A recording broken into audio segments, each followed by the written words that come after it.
Good morning to all of you. Good morning. कैसे हो? Good morning sir. कैसे हो बेटा सब? अच्छे सर। स्टडीज़ कैसी चल रही हैं?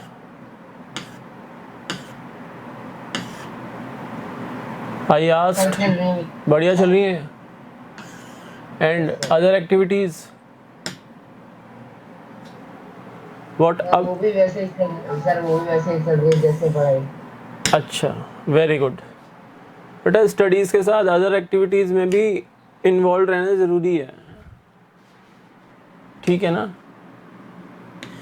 जो भी आप लोगों की हैबिट में है, म्यूज़िक सीखना या फिर स्पोर्ट्स खेलना, इंडोर गेम्स खेल सकते हो। और अगर सोसाइटी में रहते हो तो इवनिंग में बैडमिंटन वगैरह खेलने के लिए थोड़ी देर तो निकल ही सकते हो, ऐसी कोई बात नहीं है। बट ये है थोड़े प्रिकॉशंस यूज़ करके, प्रॉपर प्रिकॉशंस लेके बाहर निकलो, ठीक है ना? कल हमने लास्ट इलिस्ट्रेशन की थी, इलिस्ट्रेशन नंबर 7। समझ में आ गया था बेटा? Yes sir. नाउ आज हम करेंगे इलिस्ट्रेशन नंबर 8। Illustration number 8। इस इलिस्ट्रेशन को स्टार्ट करने से पहले इसमें कुछ करेक्शंस करा रहा हूँ, वो कर लो। इस इलिस्ट्रेशन के पॉइंट नंबर 3 के अंदर लिखा हुआ है goods costing ₹24,000 sold at a profit of 33.33%। अब अगेन बात ये आ गई कि ये प्रॉफिट सेल प्राइस पे है, कॉस्ट प्राइस पे है। इन केस ऑफ साइलेंस किसके ऊपर तो होता है, सेल प्राइस पे या कॉस्ट प्राइस पे? सेल प्राइस पे। इन केस ऑफ साइलेंस तो सर सेल प्राइस पे होता है, लेकिन क्वेश्चन का सॉल्यूशन कॉस्ट के अकॉर्डिंग कर रखा है, तो यहाँ पे लिख लो at a profit of 33.33% on cost. इसको लिख लो ऑन कॉस्ट, ठीक है? Yes sir. बस दैट्स ऑल, यही करेक्शन है। चलो, prove that the accounting equation is satisfied in all the following transactions of Mr. Sudhir. Mister Sudhir का बिजनेस है, उन्होंने ये फाइनेंशियल ट्रांजेक्शन्स किए हैं, 1 2 3 एंड 4 फाइनेंशियल ट्रांजेक्शन्स की हैं। तो इनके बेसिस पे हमें ये कैलकुलेट करना है कि अकाउंटिंग इक्वेशन सेटिस्फाई हो रही है या नहीं हो रही। तो अगेन वही फॉर्मेट आपका, accounting equation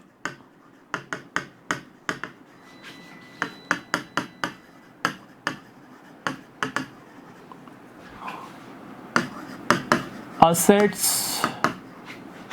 is equal to capital plus liabilities. Assets is equal to capital plus liabilities. Started business with cash ₹50,000 and goods ₹20,000. तो एक तो हमारे पास आए कैश और एक हमारे पास आए गुड्स फ्रॉम द प्रोप्राइटर आए, ठीक है ना? प्रोप्राइटर ने इन्वेस्ट किए हैं बिजनेस में, प्रोप्राइटर ने बिजनेस स्टार्ट किया है कैश इंट्रोड्यूस करके वर्थ ₹50,000 और गुड्स इंट्रोड्यूस करके worth ₹20,000।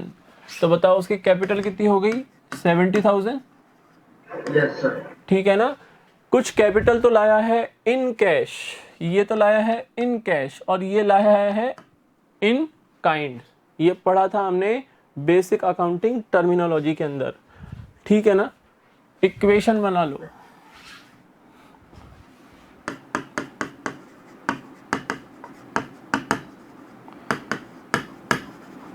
$50 + $20 is equal to 70,000 plus 0.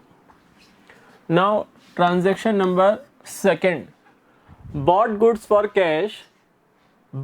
for cash 15,000 and on credit ₹10,000।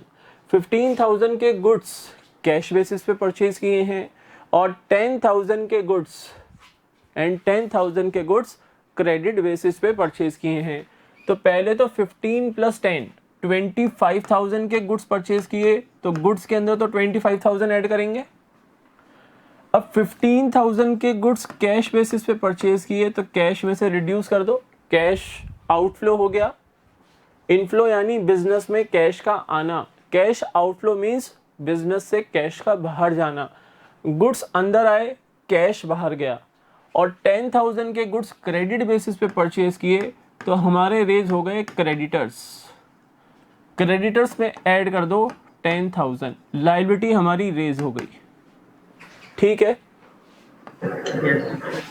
New equation, new equation 50 minus 15 35,000 plus 45,000 is equal to 70,000 plus 10,000। 80,000 total यहाँ का हो रहा है, और 40 प्लस 30 70 एंड 10 80,000 टोटल यहाँ का हो रहा है। Transaction number third, goods costing ₹24,000 sold at a profit of 33.33% on cost. Correction करा दिया है मैंने, ऑन कॉस्ट, ठीक है ना। And for half the payment received in cash, वो कह रहा है half the payment received in cash. पहले इसको यहाँ पे समझ लो, फिर इसको अकाउंटिंग इक्वेशन में इसका इफेक्ट डालेंगे। 24,000 के गुड्स हैं, ये गुड्स की कॉस्ट प्राइस है। वो कह रहा है प्रॉफिट अर्न किया है आपने 33.33% ऑन कॉस्ट, यानी परसेंट का मतलब क्या होता है 100। अगर 100 रुपीज कॉस्ट है तो प्रॉफिट कितना है 33.33। बात आ रही है समझ में? Yes, sir. परसेंटेज का मतलब होता है 100, आउट ऑफ 100 प्रॉफिट कितना है 33.33। 100 रुपीज कॉस्ट है तो प्रॉफिट है 33.33। अगर 24,000 कॉस्ट होगी तो प्रॉफिट कितना होगा, तो पहले लिख लो कॉस्ट अगर 1 रुपीज होगी तो प्रॉफिट है 33.33 डिवाइडेड बाय 100, एंड कॉस्ट अगर आपकी है 24,000 रुपीज तो मल्टीप्लाई करोगे 24,000 रुपीज से।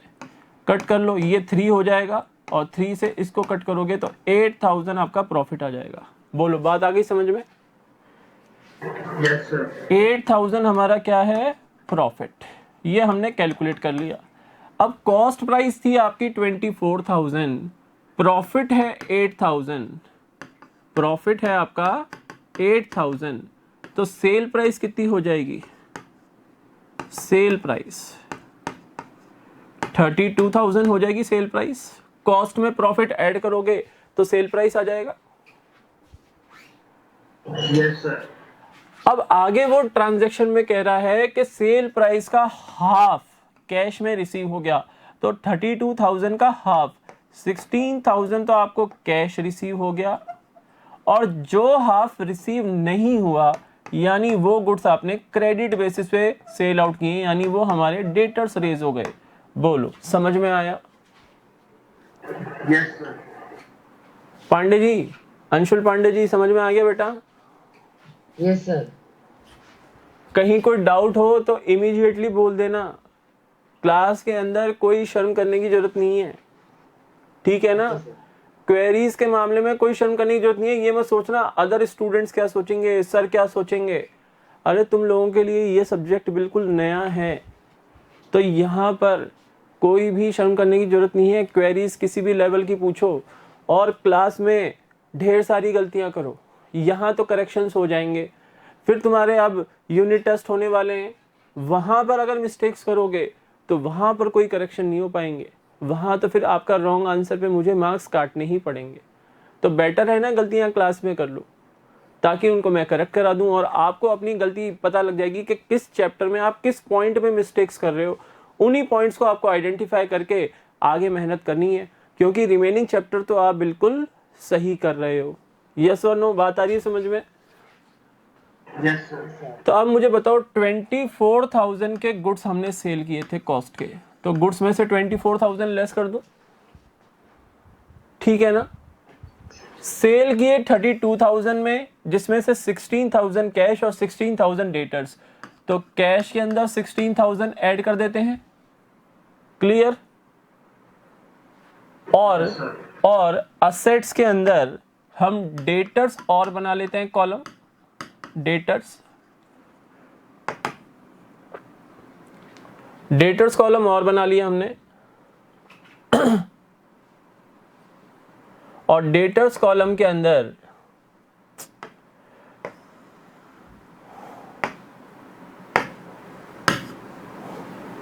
डेटर्स कॉलम के अंदर हमने ऐड कर दिया यहाँ भी 16,000। क्लियर, यहाँ तक क्लियर है? Yes, sir. मैंने क्या किया, 24,000 की कॉस्ट के गुड्स सेल किए थे, 24,000 गुड्स में से लेस कर दिए। प्रॉफिट हुआ था 8,000, 8,000 कैपिटल में ऐड कर दूंगा, ठीक है सर। और 32,000 सेल प्राइस आया जिसका हाफ पेमेंट रिसीव हुआ कैश में, तो 32,000 का हाफ कर लिया, 16,000 यहाँ कैश में ऐड कर दिया और बैलेंस हाफ क्रेडिट बेसिस पे, नो डाउट जो कैश बेसिस पे हाफ बोल रहा है तो बैलेंस क्रेडिट है, तो वो डेटर्स हमारे रेज हो गए 16,000 के। आई होप समझ में आ गया होगा। Yes, sir. यही एक अच्छा पॉइंट था इस क्वेश्चन में। न्यू इक्वेशन बना लो।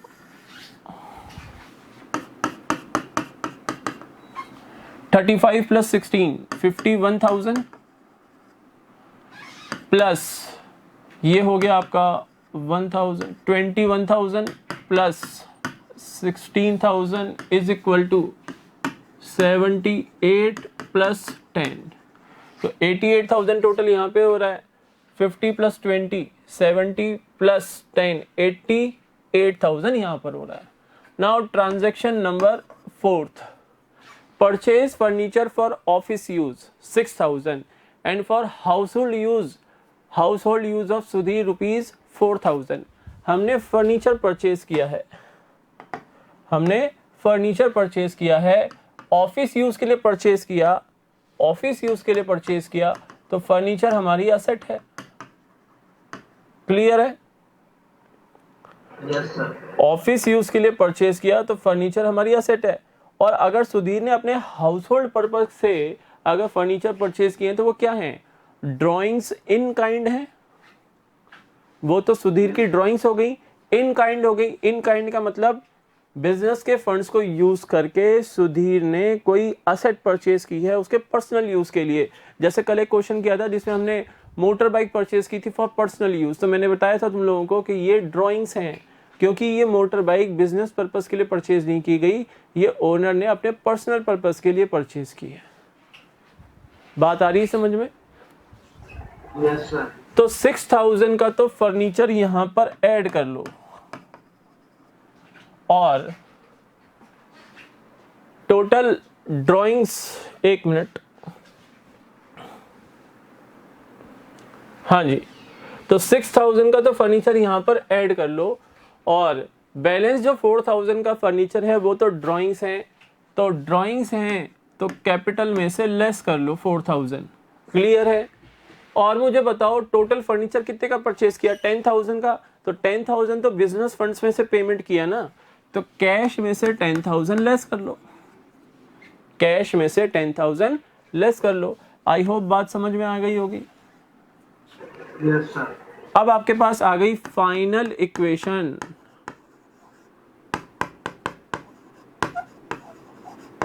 फाइनल इक्वेशन 41,000 आपके पास कैश रिमेनिंग रहेगा, 21,000 के गुड्स, 16,000 के हमारे डेटर्स, 6,000 का फर्नीचर, 74,000 कैपिटल एंड 10,000 के क्रेडिटर्स।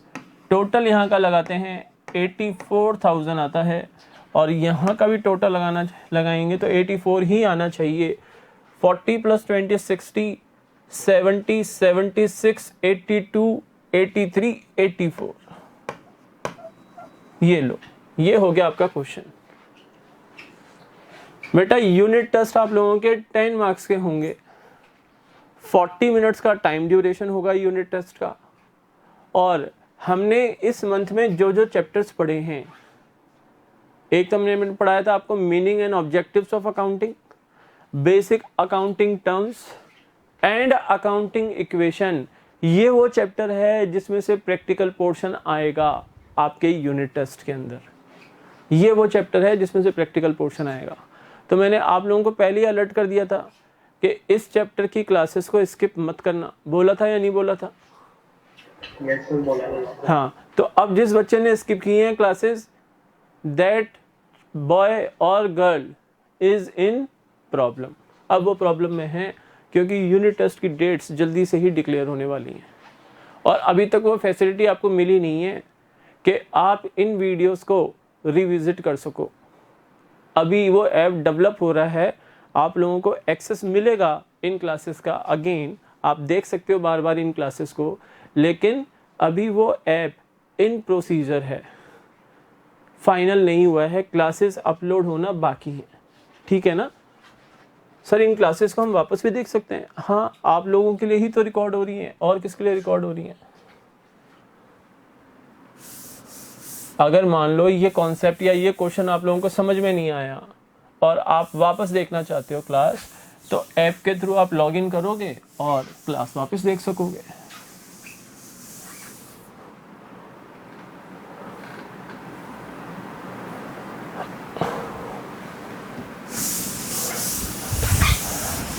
नाउ अब हमारे इजी से क्वेश्चन बचे हैं इस चैप्टर में। Before the next concept easy से क्वेश्चन है जो आज ही हम कंप्लीट कर देंगे। एनफ टाइम हमारे पास है आज की क्लास के अंदर। नेक्स्ट इलस्ट्रेशन है illustration number 19। If the capital of a business is ₹1 lakh, business की कैपिटल है 1 लाख रुपीज, कैपिटल है 1 लाख रुपीज, और जो आउटसाइड लायबिलिटीज हैं, आउटसाइड लायबिलिटीज वो बिजनेस की बता रहा है कितनी? 60,000 आउटसाइड लायबिलिटीज हैं। वो कह रहा है what will be the amount of total assets of the business. Total assets कितनी होंगी बिजनेस की? बिना सॉल्यूशन देखे आप बता सकते हो क्या answer?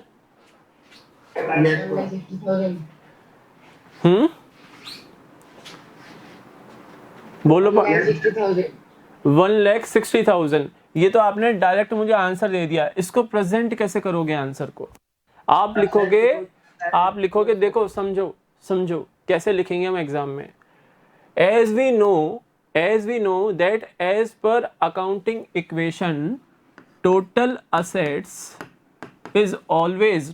assets are always equal to capital plus liabilities। बेटा अकाउंट्स के अंदर सॉल्यूशन पता होना ही अपने आप में सफिशिएंट नहीं होता, प्रेजेंटेशन के भी बहुत अच्छे मार्क्स मिलते हैं। तो आपको सॉल्यूशन में ऐसा लिखना चाहिए, as per accounting equation total of assets will always be equal to capital plus liabilities. अब इस इक्वेशन में वैल्यूज पुट कर दो। कैपिटल है आपकी 1 लाख रुपीज, लायबिलिटीज है हमारी 60,000 rupees, then assets will be, total assets will be 1 lakh plus 60,000, that is 1,60,000 rupees. Answer आप लोगों का बिल्कुल परफेक्ट था, कोई गलती नहीं की आप लोगों ने, लेकिन प्रेजेंटेशन पे ध्यान देना। ठीक है ना? बात समझ में आ गई? Yes sir. अब आ जाओ आप लोग पेज नंबर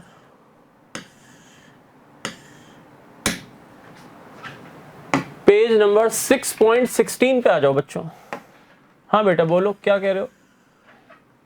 यार मैं मतलब ये एसेट और लायबिलिटीज होती कैसे, मैं मतलब पढ़ रहा था जब मतलब मिला नहीं मुझे भी ये। बेटा ये सेकंड चैप्टर में मिलेगा, बेसिक अकाउंटिंग टर्म्स, जो आपने अटेंड नहीं किए हैं क्लासेस, वो सेकंड वाले चैप्टर में है कि? हाँ ये सेकंड चैप्टर में है। उसकी पीडीएफ ग्रुप में अवेलेबल है। आप ग्रुप में प्रेजेंट थे तो वो पीडीएफ आपके पास अवेलेबल होगी, डाउनलोड करो उन पीडीएफ को। और मैंने कल भी बताया था, अगर आपने फ़ीस का पेमेंट कर रखा है तो स्कूल में आके ऑफिस में कांटेक्ट करो और वीडियोस एक बार पेन ड्राइव में ले जाओ। जब तक ऐप रनिंग में नहीं आता तब तक क्लासेस आपको पेन ड्राइव में डाल के दे देंगे यहाँ पर। बट कंडीशन वही है, आपने फ़ीस के जो ड्यूज़ हैं आपके अब तक के, वो आपने कंप्लीट पेमेंट कर दिया हो स्कूल अथॉरिटीज़ को। Excuse me sir. हाँ बेटा बोलो।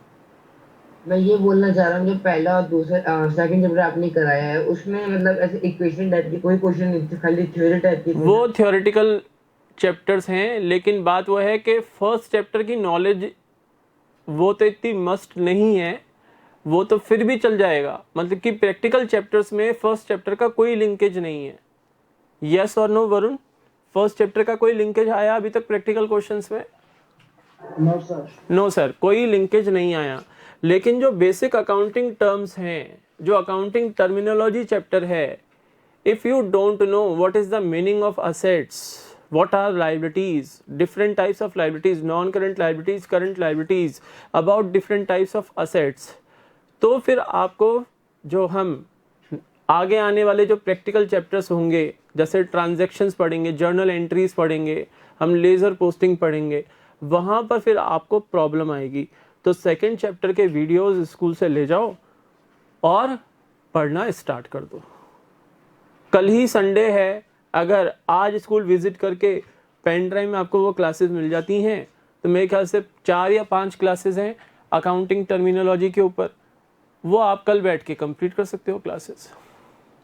तो उससे आपके यूनिट टेस्ट के मार्क्स भी इम्प्रेसिव आएंगे, यूनिट टेस्ट के मार्क्स भी इम्प्रेसिव आएंगे, बात वो है। अब प्रॉब्लम क्या आ रही है, केवल आपके बैच में ही नहीं, 12th में भी कुछ बच्चे अब लॉकडाउन खुलने के बाद, सर हमारी फैमिली में मैरिज हो रही है किसी रिलेटिव की, उसमें जाना है। तो अब बेटा ये टाइम वो नहीं है कि आप सोशल गैदरिंग्स के अंदर जाओ, ये समझदारी वाली बातें नहीं है। सोशल गैदरिंग से हमें बचना है ताकि हम हेल्दी रहें और अपने करियर पे फोकस करें। ये वो टाइम नहीं है। घर बैठ के अपने रिलेटिव्स को बधाई का मैसेज कर दो, फ़ोन कर दो उनको। ज़रूरी थोड़ी ना शादी में फिजिकली अटेंड होना, ठीक है ना। Illustration number next, 10th, if total assets of a business are rupees 2 lakh, हमारी जो टोटल assets हैं वो 2 लाख रुपीस की हैं, एंड नेट वर्थ, कैपिटल के सिनोनिम्स बताए थे मैंने सेकंड चैप्टर में, कि कैपिटल को हम owners equity, proprietors fund, net assets, net worth भी बोलते हैं। यस और नो पढ़ाया था ना वरुण? तो यहाँ पर तो देखो क्वेश्चन में नेट वर्थ के साथ ब्रैकेट में लिख दिया कैपिटल, बट जरूरी नहीं है कि तुम्हारे जो हाफेली या फाइनल एग्जाम्स होंगे उसमें ऐसे आपको हेल्प मिलेगी, हिंट मिल जाएंगे क्वेश्चन में ही कि नेट वर्थ आखिर में होती क्या है। ये नहीं मिलेगा एग्जाम के अंदर, ये केवल बुक में मिल रहा है क्योंकि ऑथर आपकी हेल्प करना चाह रहा है। तो यहाँ पर हमारी कैपिटल है, कैपिटल है हमारी 1,50,000, 1,50,000। क्रेडिटर्स कैलकुलेट करने के लिए बोल रहा है। क्रेडिटर्स क्या होते हैं बेटा? क्रेडिटर्स क्या होते हैं? लायबिलिटीज होते हैं, लायबिलिटीज होते हैं। क्रेडिटर्स लायबिलिटीज होते हैं। तो बेटा as per accounting equation total assets is always equal to capital plus liabilities, ये हमने पढ़ा है अकाउंटिंग इक्वेशन चैप्टर में। तो यस सर। तो as per the information given in the question, creditors is equal to total assets, that is 2 lakh rupees, minus capital 1,50,000 rupees is equal to 50,000 rupees। बोलो समझ में आ गया?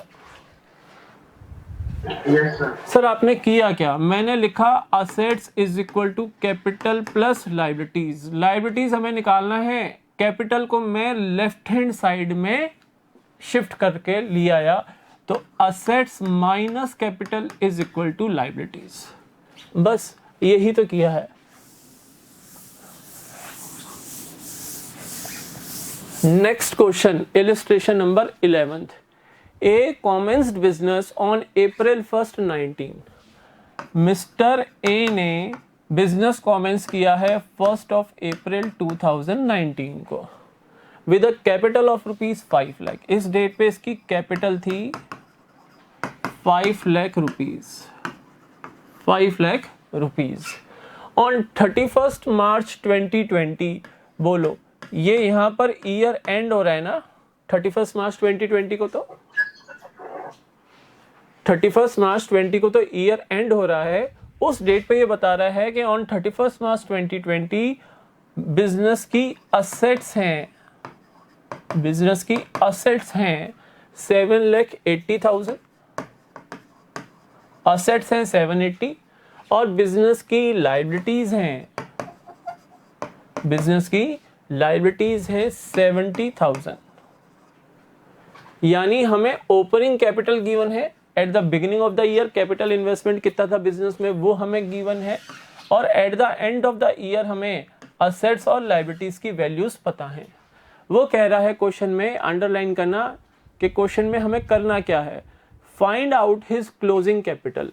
हमें क्लोजिंग कैपिटल यानी year and की capital calculate करनी है। एक तो ये करना है काम, एक काम तो हमें ये करना है, और वो कह रहा है कि what are the amount of profits earned by the business organisation during 1920। Amount of profit भी हमें कैलकुलेट करना है, अमाउंट ऑफ प्रॉफिट भी हमें कैलकुलेट करना है। देखो कैसे करते हैं हम इसको, प्रेजेंटेशन के साथ। सॉल्यूशन जब हम करेंगे हम लिखेंगे on 31st March 2020 assets is equal to 7,80,000 and liabilities is equal to 70,000. So the capital is equal to total of assets 7,80,000 minus liabilities 70,000 is equal to 7,10,000. बोलो बात आ गई बेटा समझ में? Yes, sir. Yes, sir. Now, as per the information given in the question, opening capital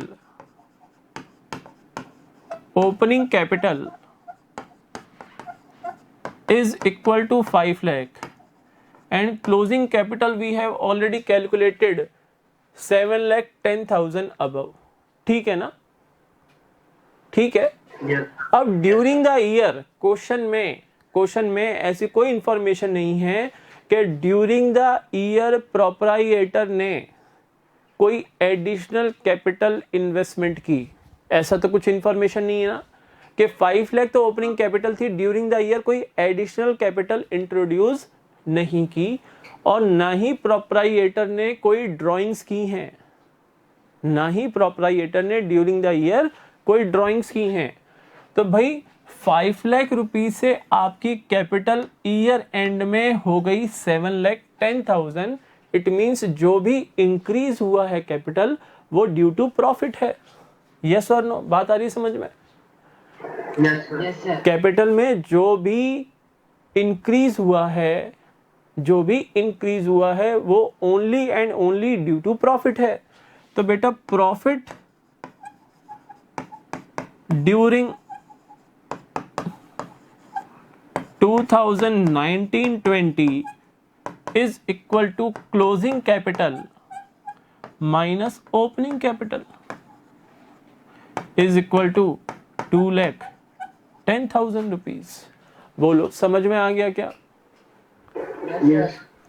कोई doubt यहाँ पर? No, sir. कोई डाउट नहीं है सर, ठीक है, अच्छी बात है।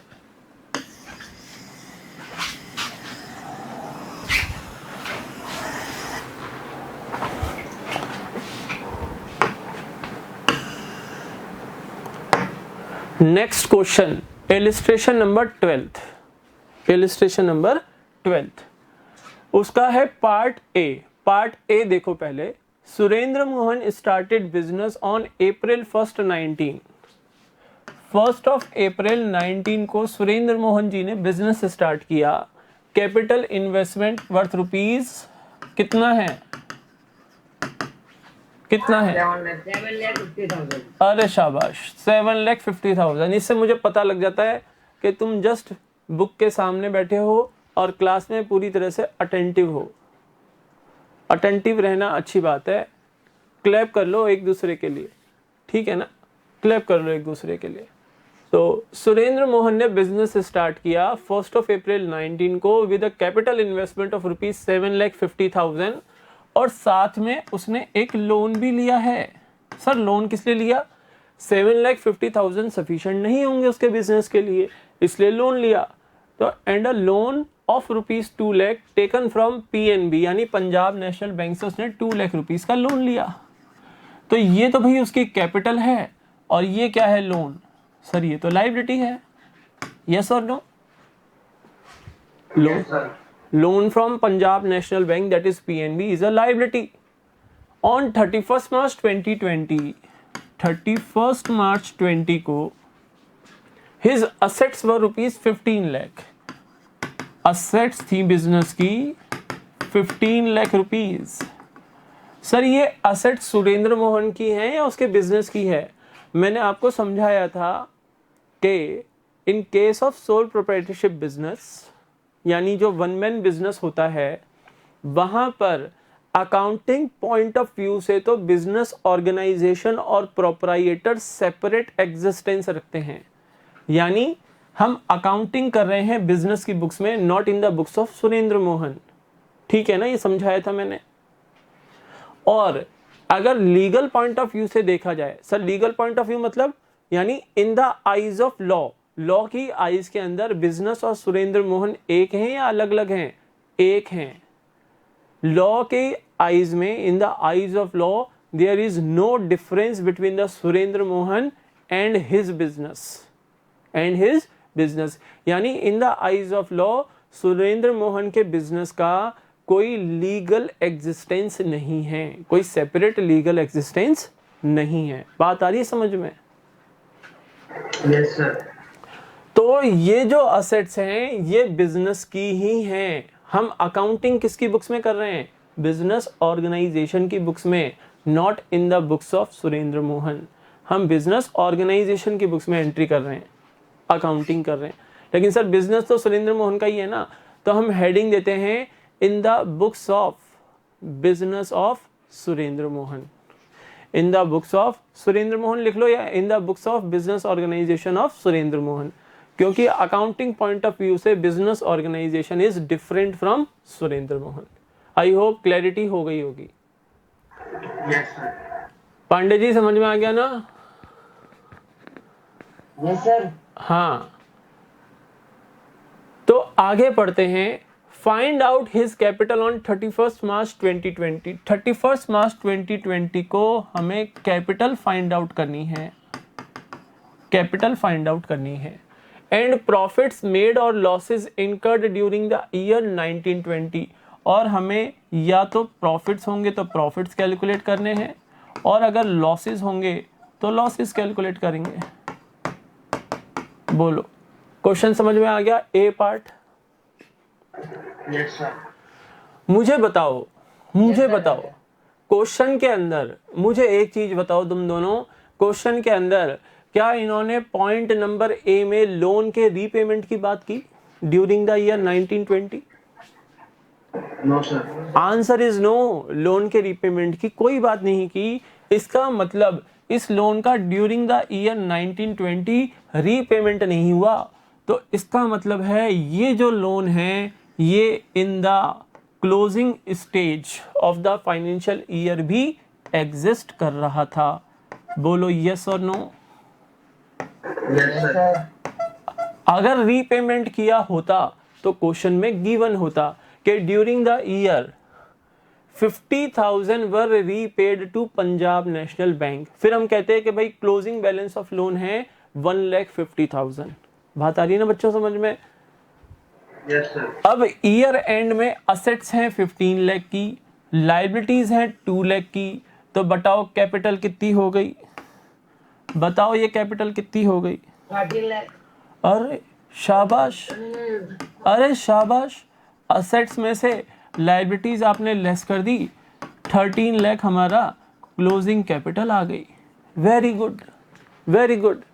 अब देखो ओपनिंग कैपिटल है 750, क्लोजिंग कैपिटल है 13 lakh. There is no drawings during the year, there is no additional capital during the year. So अब हम कह सकते हैं कि no doubt there is only profit, not any loss. क्योंकि कैपिटल जो इंक्रीज हुई है वो only due to profit increase हुई है. तो profits is equal to closing capital minus opening capital is equal to 13 lakh minus 7,50,000 is equal to 5,50,000. बोलो, बात आ गई समझ में? Yes, sir. अब क्वेश्चन का point number B of the question, वो कह रहा है if in the above illustration, कौन सी इलिस्ट्रेशन की बात कर रहा है? सेम ही इलिस्ट्रेशन की बात कर रहा है, इलिस्ट्रेशन नंबर 12 के पार्ट ए की बात कर रहा है कि if in the above illustration, वो कह रहा है the proprietor had introduced additional capital of ₹1,25,000 and had withdrawn ₹40,000 for personal purposes, then find out the profits during the year. तो फिर प्रॉफिट्स क्या होंगे वो बताओ। यानी other information will remain the same, ये इंफॉर्मेशन तो सेम रहेगी। क्या? ओपनिंग स्टेज फाइनेंशियल ईयर की ये सेम रहेगी, क्लोजिंग में assets will remain the same and loan will remain the same. तो अगर असेट्स और लोन सेम है तो क्लोजिंग कैपिटल 13 लाख ही आएगी, उसमें तो कोई डाउट नहीं है, ठीक है ना? Yes, sir. अब हमारा प्रॉफिट चेंज होगा, वो कह रहा है अगर during the year additional capital introduce हुई हैं वर्थ ₹1,25,000 की, और जो ड्राइंग्स की हैं मिस्टर सुरेंद्र मोहन ने ड्यूरिंग द ईयर वो की हैं 40,000 की, तो फिर प्रॉफिट का अमाउंट कितना होगा? देखो बेटा, मैं तुम्हें कैपिटल अकाउंट समझाता हूँ, ऐसे ही मैं केवल तुम्हें एक फॉर्मूला बता दूं कि बेटा देखो, प्रॉफिट होता है क्लोजिंग कैपिटल में ड्राइंग्स ऐड कर लो, एडिशनल कैपिटल लेस कर लो, ओपनिंग कैपिटल लेस कर लो। अगर आंसर पॉजिटिव आ रहा है तो प्रॉफिट है, और अगर आंसर नेगेटिव आ रहा है तो लॉस है। तो ये तो फिर रट्टाफिकेशन हो जाएगा। मैंने तुम्हें एक फॉर्मूला रटवा दिया और तुमने आंसर उससे कैलकुलेट कर लिया, और मुझे तुम्हें रट्टाफिकेशन नहीं करवाना। देखो, वैसे तो तुम्हें मैंने लेजर अकाउंट बनाना सिखाया नहीं है, लेकिन थोड़ा सा एक आइडिया आप ले सकते हो, कैपिटल अकाउंट, ठीक है ना? ये मैंने इस अकाउंट को टाइटल दे दिया capital account.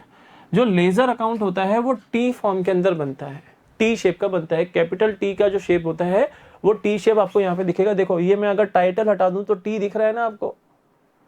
Yes sir, no? Yes. हाँ सर। तो ये कैपिटल टी शेप का होता है लेजर अकाउंट। कैपिटल अकाउंट के फीचर्स क्या होते हैं? ये होता है डेबिट साइड हमारा, और ये होता है हमारे अकाउंट का क्रेडिट साइड। तो कैपिटल अकाउंट रेस तो करता है क्रेडिट साइड में, यानी उसके अकाउंट का बैलेंस इंक्रीज तो होगा क्रेडिट साइड में और डिक्रीज होगा डेबिट साइड में। इतनी बात समझ में आ रही है? जितना मैं समझा रहा हूं ना, केवल उतनी ही समझने की कोशिश करो कि इस अकाउंट का बैलेंस इंक्रीज होगा क्रेडिट साइड में और डिक्रीज होगा डेबिट साइड में, ठीक है? अब इस अकाउंट में जब हम लेजर पोस्टिंग करते हैं, यानी जो जर्नल एंट्रीज हमने ड्यूरिंग द ईयर पास की हैं कैपिटल अकाउंट से रिलेटेड, उनको जब हम कैपिटल अकाउंट में उनकी पोस्टिंग करते हैं, यानी हम जब क्लासिफिकेशन करते हैं, फर्स्ट चैप्टर में पढ़ा था हमने क्लासिफिकेशन, कि जब सेम नेचर की ट्रांजैक्शंस को हम ग्रुपिंग कर देते हैं at one place, that process is known as classification. Varun, पढ़ा था ना हमने? Yes, sir. हाँ। तो अब देखो क्या होता है, ये बिजनेस स्टार्ट हुआ था 5 लाख रुपीज से, तो यहाँ पे हम लिखेंगे बाय बैंक अकाउंट। अब ये क्या लिख रहा हूँ ये अभी शायद आपको समझ में नहीं आएगा, लेकिन हमेशा जब भी बिजनेस स्टार्ट करते हैं और प्रोप्राइटर बिजनेस में पैसा लगाता है तो उसकी कैपिटल रेज होती है। कैपिटल बढ़ी है तो क्रेडिट साइड में लिखेंगे 5 लाख रुपए, ठीक है ना? ओके सर, बात मान ली आपकी हमने, हम ज़्यादा आपसे क्वेरीज नहीं करेंगे, आपकी बात मान के चलेंगे, ठीक है? तो 5 लाख रुपीज़ ओपनिंग कैपिटल, मतलब कि कैपिटल जो इंट्रोड्यूस की थी वो 5 लाख रुपीज़ मैंने क्रेडिट साइड में लिख दी, क्योंकि कैपिटल बैलेंस इससे रेज हो रहा है। अब ड्यूरिंग द ईयर उसने एडिशनल कैपिटल और लगाई थी 1,25,000 की, तो उससे भी तो कैपिटल रेज होगी, यस और नो? तो बाय बैंक अकाउंट 1,25,000 में और लिख देता हूं, इससे कैपिटल रेज हो रही है क्योंकि। अब ड्यूरिंग द ईयर उसने ड्राइंग्स भी की थी, तो ड्राइंग से तो कैपिटल कम होती है ना, इतना तो पता ही है। Yes, sir. हमने अकाउंटिंग इक्वेशन की थी, तो जब प्रोपराइटर ने ड्राइंग्स की थी हम कैपिटल में से रिड्यूस करते थे, कम करते थे।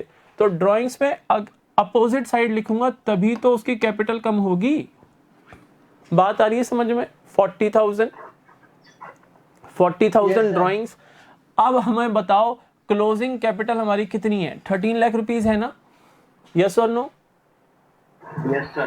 तो क्लोजिंग कैपिटल, क्योंकि ये पॉजिटिव बैलेंस है तो मैं यहां पे ऐसे लिखूंगा इसको, टू बैलेंस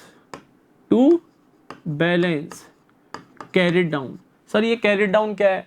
अभी ये क्वेरीज मत करो, बाद में समझ में आएगा। 13 लाख रुपीज लिख लो बस यहां पर। बस हमने ये 4 चीजें जो कैपिटल अकाउंट से रिलेटेड थी वो पोस्ट कर दी। अब देखो डेबिट साइड का जब हम टोटल लगाते हैं, टोटल आ रहा है 13,40,000। ठीक है ना? 13 लाख ये 40,000, ये टोटल हो गया 13,40,000। और क्रेडिट साइड का जब हम टोटल करते हैं तो टोटल आ रहा है केवल मात्र 6,25,000। अब सर ये तो बैलेंस टैली ही नहीं हुआ, तो यहां पर क्रेडिट साइड में जो शॉर्टर अमाउंट है, जो अमाउंट शॉर्ट कर रहा है, that is the amount of profit. Profit से कैपिटल बढ़ती है, तो यहां हम लिखेंगे by, by profit and loss account. अब सर ये क्या होता है? मैंने तुम्हें फर्स्ट चैप्टर में पढ़ाया था कि trading and profit and loss account से हम gross profit and gross loss and net profit and net loss calculate करते हैं। समझाया था ना फर्स्ट चैप्टर में? Yes, sir. तो प्रॉफिट एंड लॉस अकाउंट से जो भी नेट प्रॉफिट निकलेगा वो ही तो प्रोपराइटर को जाएगा। तो मैंने लिख दिया bye profit and loss account, bracket में लिख दूंगा नेट प्रॉफिट। अब जो अमाउंट शॉर्ट है, यानी 13,40,000 में से 625 लेस कर लो। 13,40,000 में से 6,25,000 लेस कर लो, तो 15,000 तो आपका एक आ गया, और 13 माइनस 6 7,15,000। ये क्या है आपके? 7,15,000 क्या है आपके?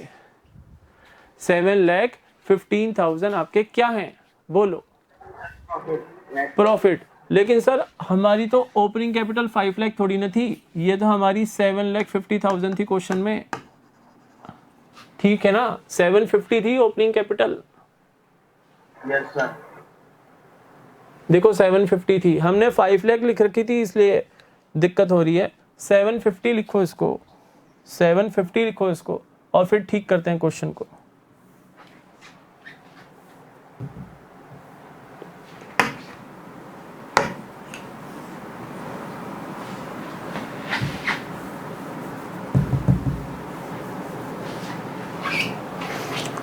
Wait a minute.